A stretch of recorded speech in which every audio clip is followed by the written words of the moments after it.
ఇంతమంది తెలుగుదేశం నాయకులు, బీజేపీ నాయకులు, జన నాయకులు కోవూరు ప్రజల మధ్య నామినేషన్ వేయడం భగవంతుడిచ్చిన అదృష్టంగా భావిస్తున్నాను.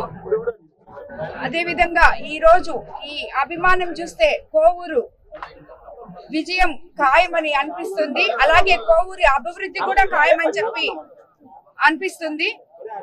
చంద్రబాబు నాయుడు గారి ఆశీస్సులతో ఉమ్మడి ఎన్డీఏ అభ్యర్థిగా కోవూరు నియోజకవర్గం నుంచి నేను ఎమ్మెల్యేగా ఈ రోజే నామినేషన్ వేయడం జరిగింది. దానికి మీరందరూ ప్రజలు ఆశీస్సులు కావాలని, అదేవిధంగా సైకిల్ గుర్తు మీద ఓటు వేసి నన్ను గెలిపించాలని, ఎంపీగా వేమిరెడ్డి ప్రభాకర్ రెడ్డి గారిని కూడా గెలిపించాలని కోరుకుంటున్నాను. ప్రశాంతి కోవూరు కాన్స్టిట్యుయెన్సీ నామినేషన్ వేయడం జరిగింది. ఈరోజు ఈ జనము, అభిమానము ఇవన్నీ చూస్తుంటే కోవూరు నుంచి మనం ప్రశాంతి గెలిచినట్టే అనిపిస్తుంది. అది కాకుండా చంద్రబాబు నాయుడు గారు కూడా ఖచ్చితంగా ముఖ్యమంత్రి అయినట్టు ఈ రోజుతోటే అది కూడా మనమే విజ్ఞప్తి చేసుకోవచ్చు. ఎందుకంటే ఇంత స్పందన, అనూహ్య స్పందన, ఇది అనుకోని స్పందన ప్రతి దగ్గర కూడా ఇదే పరిస్థితిలో ఉంది. ఇంకా నామినేషన్ తర్వాత మీరు చూడండి ఎట్లా ఉంటుందో మన పరిస్థితులు కూడా. ఖచ్చితంగా మనం చంద్రబాబు నాయుడు గారిని ముఖ్యమంత్రి సీట్లో కూర్చోబెట్టేది ఖచ్చితం, జరగబోయేది కూడా అదేను. అట్లే ప్రతి కాన్స్టిట్యుయెన్సీ కూడా ఇదే పరిస్థితిలో ఉంది. ఈరోజు నెల్లూరు కోవూరులో నామినేషన్ ఎన్డీఏ పార్టీ తరఫున తెలుగుదేశం అభ్యర్థి వేమిరెడ్డి ప్రశాంత్ గారు వేశారు. అయితే ఈ నామినేషన్ కేవలం 5 మంది మాత్రమే పోతామని నాకు యాక్చువల్గా వారు ఫోన్ చేసి చెప్పడం, 5 మంది మాత్రం ఇక్కడ అనుకుని వస్తే వేల మంది యాక్చువల్గా ఈరోజు వాళ్ళకే వాళ్ళు రావటం నిజంగా గెలిచేసినట్టే. అత్యధిక మెజారిటీతో మీరు అందరూ గెలిపించాలి. నేను కోవూరు ప్రజలందరికీ, నెల్లూరు పార్లమెంట్ ప్రజలందరికీ ఒకటే చెప్పేది, వారు రాజకీయాలకి డబ్బులు సంపాదించుకోవడానికి రాలా. వాళ్ళకి దేశ విదేశాల్లో అనేక వ్యాపారాలు ఉన్నాయి. కేవలం ప్రజల సేవ చేయడానికే వచ్చారు. వారు వైసీపీ ప్రభుత్వంలో ఎంతో సేవ చేశారు, ఆ పార్టీకి ఎంతో సేవ చేశారు.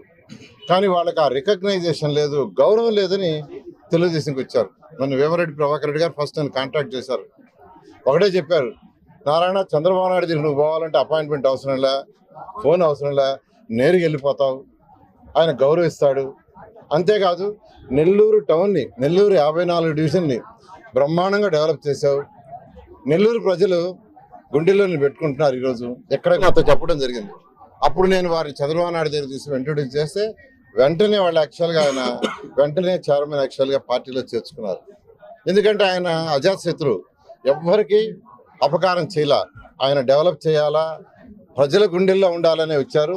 నేను అందరినీ ఒకటే చెప్తున్నాను, మీరు అత్యధిక మెజారిటీతో వేమిరెడ్డి ప్రభాకర్ రెడ్డి గారిని ఎంపీగాను, కోవూరు నియోజకవర్గం నుంచి ఎమ్మెల్యేగా వేమిరెడ్డి ప్రశాంత్ని గెలిపించండి. ఖచ్చితంగా కోవూరు కాన్స్టిట్యున్సీని రాష్ట్రంలో నెంబర్ 1 కాన్స్టిట్యున్సీగా చేస్తుందనే నమ్మకం నాకుంది, ఇక్కడ ప్రజలకు కూడా ఉందని. మీ అమూల్యమైన ఓటుని వాళ్ళిద్దరికేసి గెలిపించాల్సిందే కోరుకుంటున్నాను. ఈరోజు నెల్లూరు పార్లమెంట్లో మొట్టమొదటి తెలుగుదేశం పార్టీ నుంచి నామినేషన్ వేయడం జరిగింది కోవూరులో ప్రశాంత్ రెడ్డి గారు. ఇక్కడ ఉండే ప్రజలు నిజంగా ప్రశాంత్ రెడ్డి గారు ఎమ్మెల్యేగా, అలాగనే వేమిరెడ్డి ప్రభాకర్ రెడ్డి గారు ఎంపీగా రావడం కోవూరు ప్రజలందరికీ ఒక అదృష్టం. అలాగనే ఈరోజు మేము నిరాడంబరంగా వచ్చి నామినేషన్ వేయాలనుకున్నాం. అయితే తెలుసుకున్న కోవూరు ప్రజలందరూ ఈరోజు అందరికీ రావడం జరిగింది. ఈరోజు ఒకటే తెలియచేస్తున్నాం, ఈ రాష్ట్రానికి పడిన దరిద్రం ఈ రోజు నుంచి పోతుందని కానీ తెలియచేస్తున్నా. రాబోయే రోజుల్లో తెలుగుదేశం పార్టీ అలాగనే కూటమి అందరం కలిసి ఈ 24 రోజులు అహర్నిశలు కష్టపడాల్సిన అవసరం ఉంది. ప్రజల దగ్గర పోయి వాళ్ళ ప్రేమని మనం సంపాదించాల్సిన అవసరం ఉంది. ఏదేమైనా కానీ చంద్రబాబు గారు ముఖ్యమంత్రి అవడం ఖాయం. ఇక్కడ కావల్లో ప్రశాంతి రెడ్డి గారు ఎమ్మెల్యే, కోవూరులో ప్రశాంతి రెడ్డి గారు ఎమ్మెల్యే కావడం ఖాయం అని తెలియజేస్తాం.